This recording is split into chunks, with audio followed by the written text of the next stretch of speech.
This is VOA News. Reporting by remote, I'm Joe Ramsey. Ukraine said it broke through enemy lines in several places near the southern city of Kherson as it pressed a new campaign to retake territory, while Moscow said Kyiv's counteroffensive had failed as Russia shelled the port city of Mykolaiv. Kyiv's move came after several weeks of relative stalemate in a war that has killed thousands, displaced millions, destroyed cities, and caused a global energy and food crisis amid unprecedented economic sanctions. Russia's defense ministry said earlier on Monday that Ukrainian troops had attempted an offensive in the Mykolaiv and Kherson regions but sustained significant casualties, RIA news agency reported. The conflict, the biggest attack on a European state since 1945, had largely settled into a war of attrition, mainly in the south and east, marked by artillery bombardments and airstrikes. Meanwhile, the world is scrambling to avoid a disaster at the Russian-occupied Zaporizhzhia nuclear plant, Europe's largest nuclear plant, where both sides have traded accusations of shelling in its vicinity.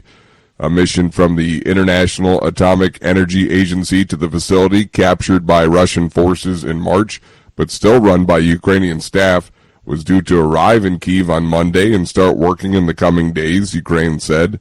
Led by IAEA Chief Rafael Grossi, the mission will assess physical damage, evaluate working conditions, and check safety and security systems, the Vienna-based organization said.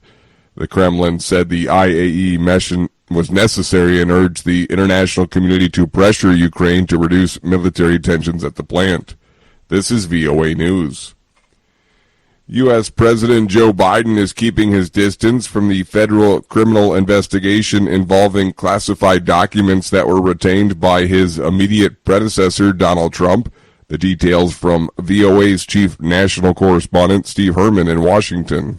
White House Press Secretary Karine Jean-Pierre on Monday deflected numerous questions from reporters about whether President Joe Biden is concerned about national security implications related to the FBI's seizure of documents from Trump's Mar-a-Lago residence and private club in Florida. This is a part of an investigation. The president hasn't been briefed on any of this.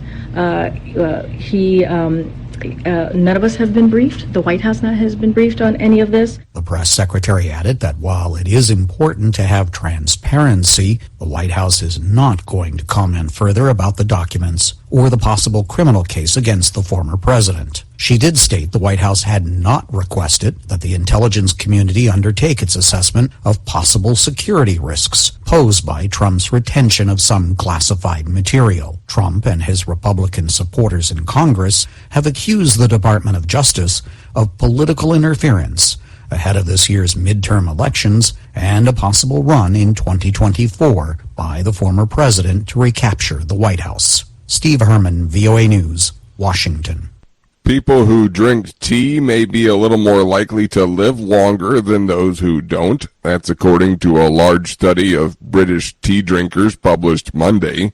Scientists found 2 or more cups daily was tied for a modest benefit, a 9% to 13% lower risk of death from any cause.